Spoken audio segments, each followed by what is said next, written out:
के बुलेटिन का आगाज करेंगे। सबसे पहले आपको बताएं कि लाहौरियों पर बिजली बम गिरा दिया गया है।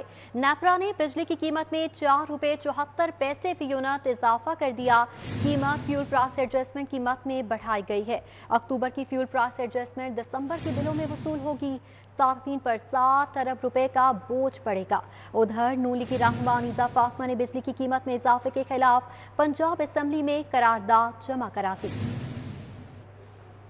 करे कोई भरे कोई, ये मुहावरा बिजली सारिफीन के लिए ही कहा गया है, जो हुकाम की जानिब से हर माह बिजली की कीमतों में किया गया इजाफा भरने पर मजबूर हैं। नेपरा को अक्टूबर की फ्यूल प्राइस एडजस्टमेंट के मद में ₹4.75 इजाफे की दरख्वास्त दे दी गई थी। नेपरा ने सखावत का मुजाहिरा करते हुए सारिफीन को पूरे 1 पैसे का रिलीफ दिया और बिजली का नर्ख ₹4.74 बढ़ाने की मंजूरी दी। सारिफीन पर हालिया इजाफे से 60 अरब रुपए का इजाफी बोझ पड़ेगा। पेट्रोल वाली है, हर चीज महंगाई तो महंगाई कहना मैं सारा कम कर लूँ की करना, खाना खराब करता घूमता। गरीब बंदे घर ज्यादा मसा 700-800 रुपये बिल वध नहीं आता ही, ज्यादा भी 5-6 हज़ार रुपये लथी तारी जाए किराया दीए कि बिल तारीए कितना हम कहना की ये करता की जो भी ये लिहाजा मेहरबानी खाना खराब की है हुकूमत। गरीब आवाम का तो तूने बेड़ा गर्क कर दिया है। अब वो रोटी खाते थे 10 रुपए की, 5 रुपए की रोटी खाते थे, अब वो 12 रुपए की होगी। एक मजदूर बंदा रोटी कहाँ से खाएगा? सर बिजली बढ़ गई है, घ्यो बढ़ गया, तेल बढ़ गया, हर शय बढ़ गई है। किहड़ी शय नहीं बढ़ेगी? सिर्फ इनका हौसला ही नहीं बढ़िया कि भी इन्हों को थले ले आइए, कोई सिस्टम यहो जिहा कर लीए। इन्हें गरीब आवाम का सोचा है कि इन्हू मारना है। कभी पेट्रोल महंगा हो गया, कभी चीनी महंगी हो गई है, कभी घी महंगा हो गया, कभी ये बिजली के बिल महंगे हो गए। हमारे इमरान खान साहब जब अजीम लीडर जब हमारे इस्लामाबाद में धरना कर रहे थे, उसमें ये कह रहे थे कि भी बिजली का बिल महंगा हुआ तो बिल फाड़ दो। अभी जितनी की बिल की महंगे हो गए, मेरे ख्याल से खंभों को आग लगा देनी चाहिए, जितने जो यूनिट महंगे हो गए हैं।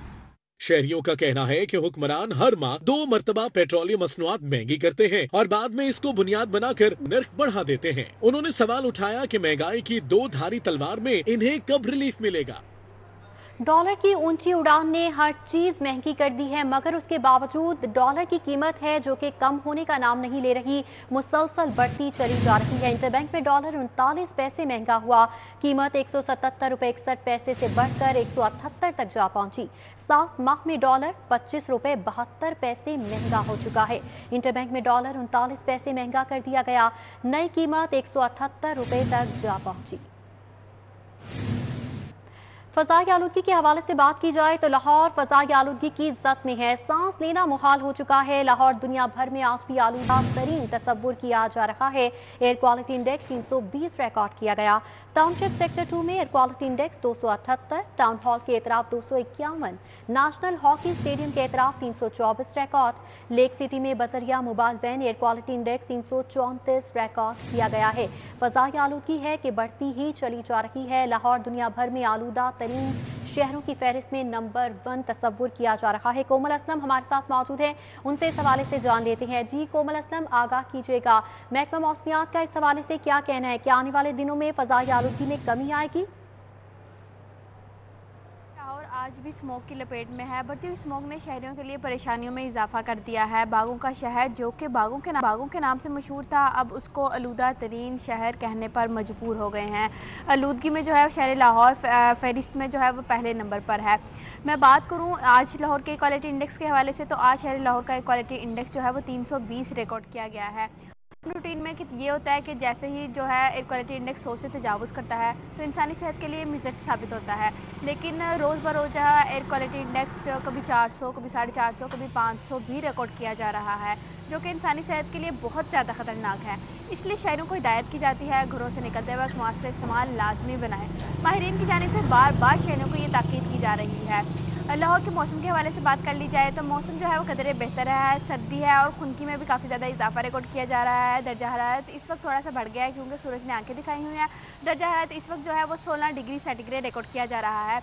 दिन भर महकमा मौसमियात की जानिब से ये बताया जा रहा है कि कम से कम दर्जा हरारत जो है वो 6 रहेगा और ज़्यादा से ज़्यादा जो है वो 23 तक जाने का इम्कान जाहिर किया जा रहा है। जबकि बारिश के हवाले से ताहाल जो है वो कोई पेशगोई ना तो आज जाहिर की जा रही है, ना ही आने वाले हफ्ते के हवाले से कोई पेशगोई की जा रही है। बहरहाल ये ज़रूर बताया जा रहा है कि दिसंबर के मिड में जो है वो फॉग में मज़ीद इजाफा होगा, स्मॉग में कमी देखने में आएगी। लेकिन एक तरफ ये भी बार बार ये बताया जा रहा है कि स्मॉग जो है वो बढ़ती हुई फ़िज़ाई आलूदगी की वजह से जो है वो अपना सर उठा, जिस पर काबू पाना जो है वो ताहाल। ठीक है कोमल असलम, बहुत शुक्रिया आपका। आगे बढ़ेंगे, आपको बताएं कि पंजाब में एयर एम्बुलेंस की खरीदारी के लिए 1 अरब 16 करोड़ रुपए के इजाफी फंड्स के इजरा की मंजूरी दे दी गई है।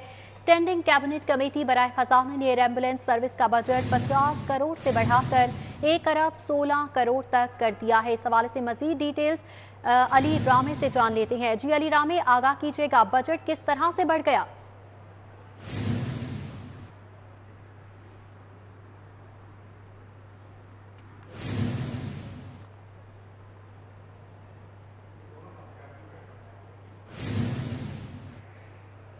अली रामी, अगर आप मुझे सुन पा रही हैं तो बताइएगा, बजट में इजाफा कर दिया गया है, क्या वजह बयान की जा रही है, क्यों बजट बढ़ाया गया? अली रामी से टेक्निकल वजूहात की बिना पर राबता मुनक़ता हो चुका है। पंजाब में एम्बुलेंस की खरीदारी के लिए 1 अरब 16 करोड़ रुपए के इजाफी फंड्स के इजरा की मंजूरी दे दी गई है। स्टैंडिंग कैबिनेट कमेटी बराए खजाना ने एयर एम्बुलेंस सर्विस का बजट 50 करोड़ से बढ़ाकर 1 अरब 16 तक कर दिया है, जबकि लाहौर समेत सूबा भर में शहरियों को रेस्क्यू करने के लिए 10 गाँव कॉप्टर की खरीदारी के लिए भी इस हवाले से मंजूरी दे दी गई है। गायरोकॉप्टर की खरीदारी के हवाले से भी मंजूरी दे दी गई है और बजट 50 करोड़ से 1 अरब 16 करोड़ तक बढ़ाने की मंजूरी दी गई है। एयर एम्बुलेंस सर्विस की खरीदारी के लिए 1 अरब 16 करोड़ रुपए मंजूर किए गए। लाहौर समेत सूबे के लिए बताया जा रहा है कि 10 गायरोकॉप्टर की खरीदारी फंड जारी करने का हुक्म दे दिया गया है। एयर एम्बुलेंस पंजाब के हर डिवीजन में इस्तेमाल की जाएगी। दूसरी जानिब गुलबर्गा मोटरवे एलिवेटेड एक्सप्रेसवे मंसूबे में भी बड़ी पेशरफ्त हुई है। इस हवाले से डिटेल्स दुरे नायाब से जान लेते हैं। जी दुरे नायाब, आगाह कीजिएगा। दुरे नायाब से राबता बहाल करने की कोशिश करेंगे। DGLTA ने स्टेट बैंक के कर्ज से मंसूबे को फरवरी 2022 में शुरू करके 15 माह में मुकम्मल करने की समरी वज़ीर आला पंजाब को इरसाल कर दी है। गुलबर्गा मोटरवे एलिवेटेड एक्सप्रेसवे मंसूबे में बड़ी पेशरफ्त हुई है।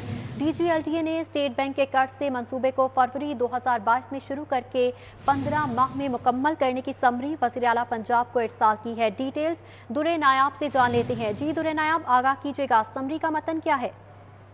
जी बिल्कुल, DGLTA अहमद जी तारड़ ने वज़ीर आला पंजाब को समरी अरसाल कर दी है। एलिवेटेड एक्सप्रेसवे मंसूबा जो है वो फरवरी 2022 में शुरू किया जाएगा और इस हवाले से जो वज़रा की कमेटी बनाई गई थी उनकी तजावीज़ को अब हुकूमत पंजाब की काबीना से मंजूरी ली जाएगी। इसके हवाले से समरी को भिजवा दिया गया। उसमें इस्तदा की गई है कि इस मंसूबे को फरवरी में शुरू करने के लिए तमाम कानूनी लवाजमात पूरे किए जाएँ।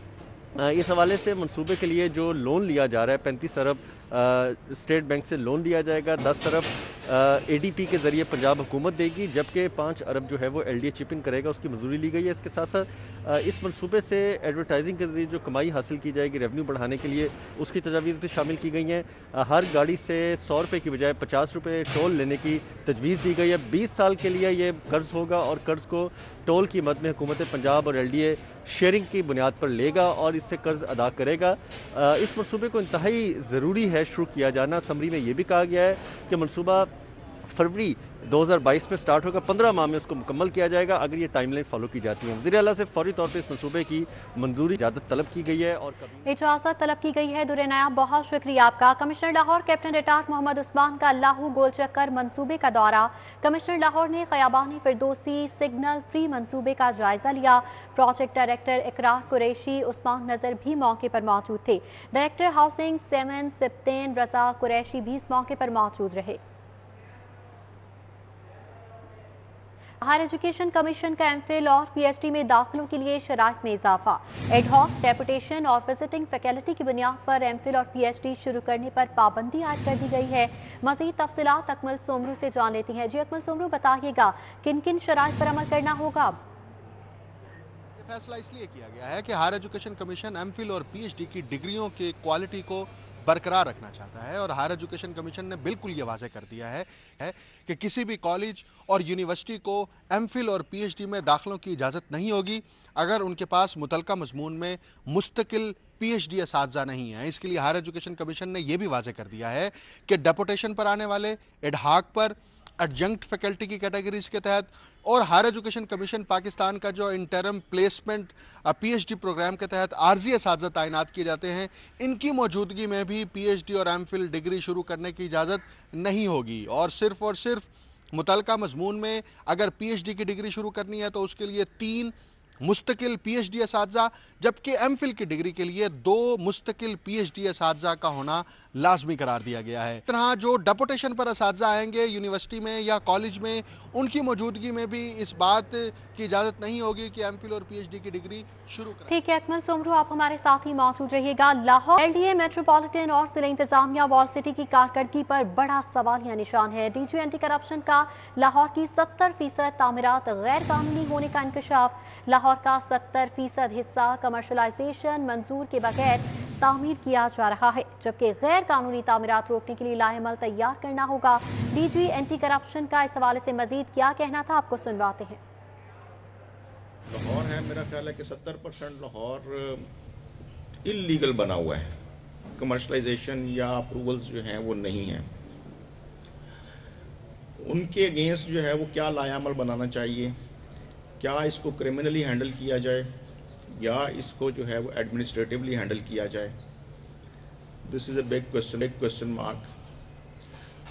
तो इस तरह की चीज़ें जो हैं वो आज हम कोशिश करेंगे कि आप सब लोगों के साथ भी मिलकर डिस्कस करें और आपकी तरफ से भी कुछ इनपुट आए इस चीज़ को। गुफ्तगू आपने मुलाजा कि रिजवान नकवी हमारे साथ मौजूद हैं, उनसे इस हवाले से डिटेल्स जान लेते हैं। जी रिजवान नकवी, आगाह कीजिएगा।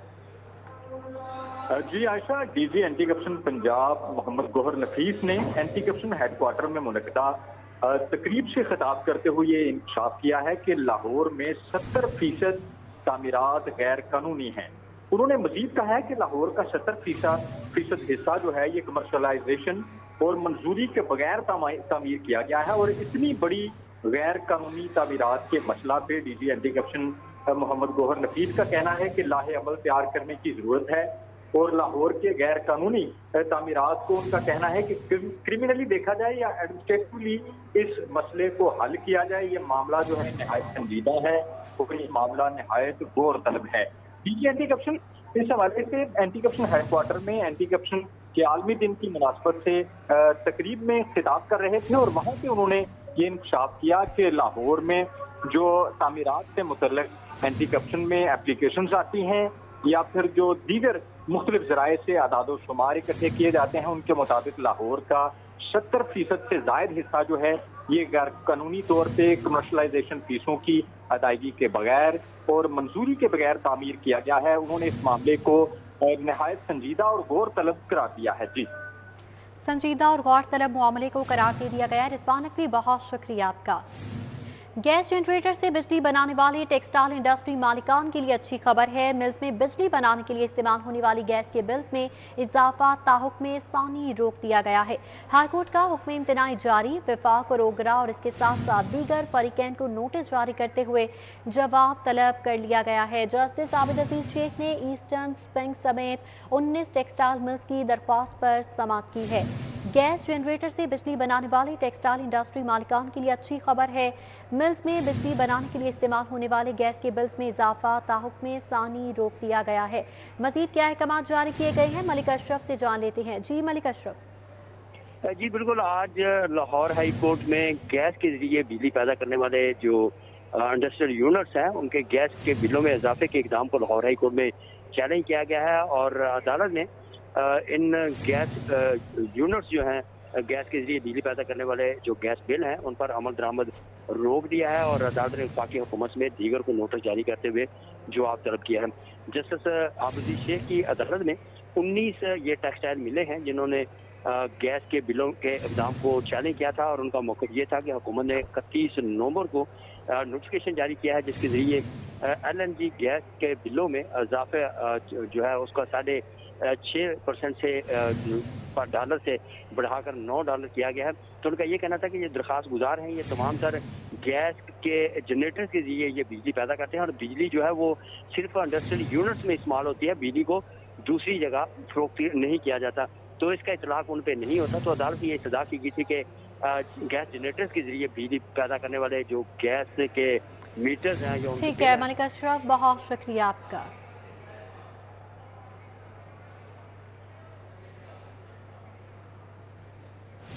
बुजुर्ग खातून का उम्र के आखिरी हिस्से में शौहर से अलहदगी का फैसला। रजिया बीबी अपने शौहर मोहम्मद सिद्दीक से राहें जुदा करने अदालत पहुंच गई। चूंकि 63 साल खातून रजिया बीबी ने खुला का दावा दायर कर दिया। रजिया बीबी का मौकिफ है कि खावंद हर वक्त बीमार रहता है, मुझे मारता रहता है। इस हवाले से क्या मौकिफ अपनाया जा रहा है, दरख्वास्त गुजार की जानिब से जानेंगे शाहीन अतीक से। जी शाहीन अतीक।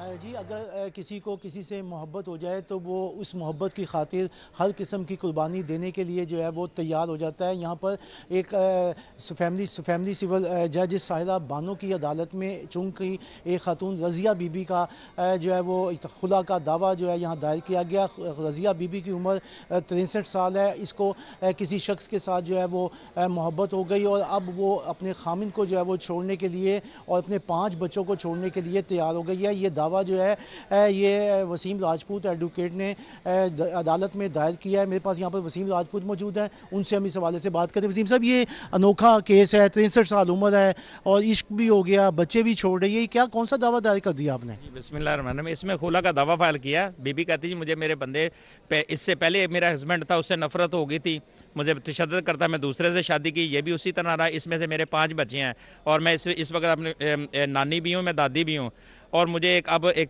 तीसरे शख्स से मुझे लव हो गया, प्यार हो गया। मैं अब अपने इस हस्बैंड को छोड़ना चाहती हूँ। ये 24 घंटे खांसता रहता है, घर में बैठा रहता है, बोलता रहता है। मुझे नफरत हो गया। मैं आगे 3rd जगह पे शादी करना चाहती हूँ और मैं अपने 5 बच्चों को भी ठुकरा के आ गई हूँ। राजपूत एडवोकेट। बच्चों को भी ठुकरा दिया गया है। शाहीन अतीक, बहुत शुक्रिया आपका। स्टूडियो से फिल वक्त इतना ही।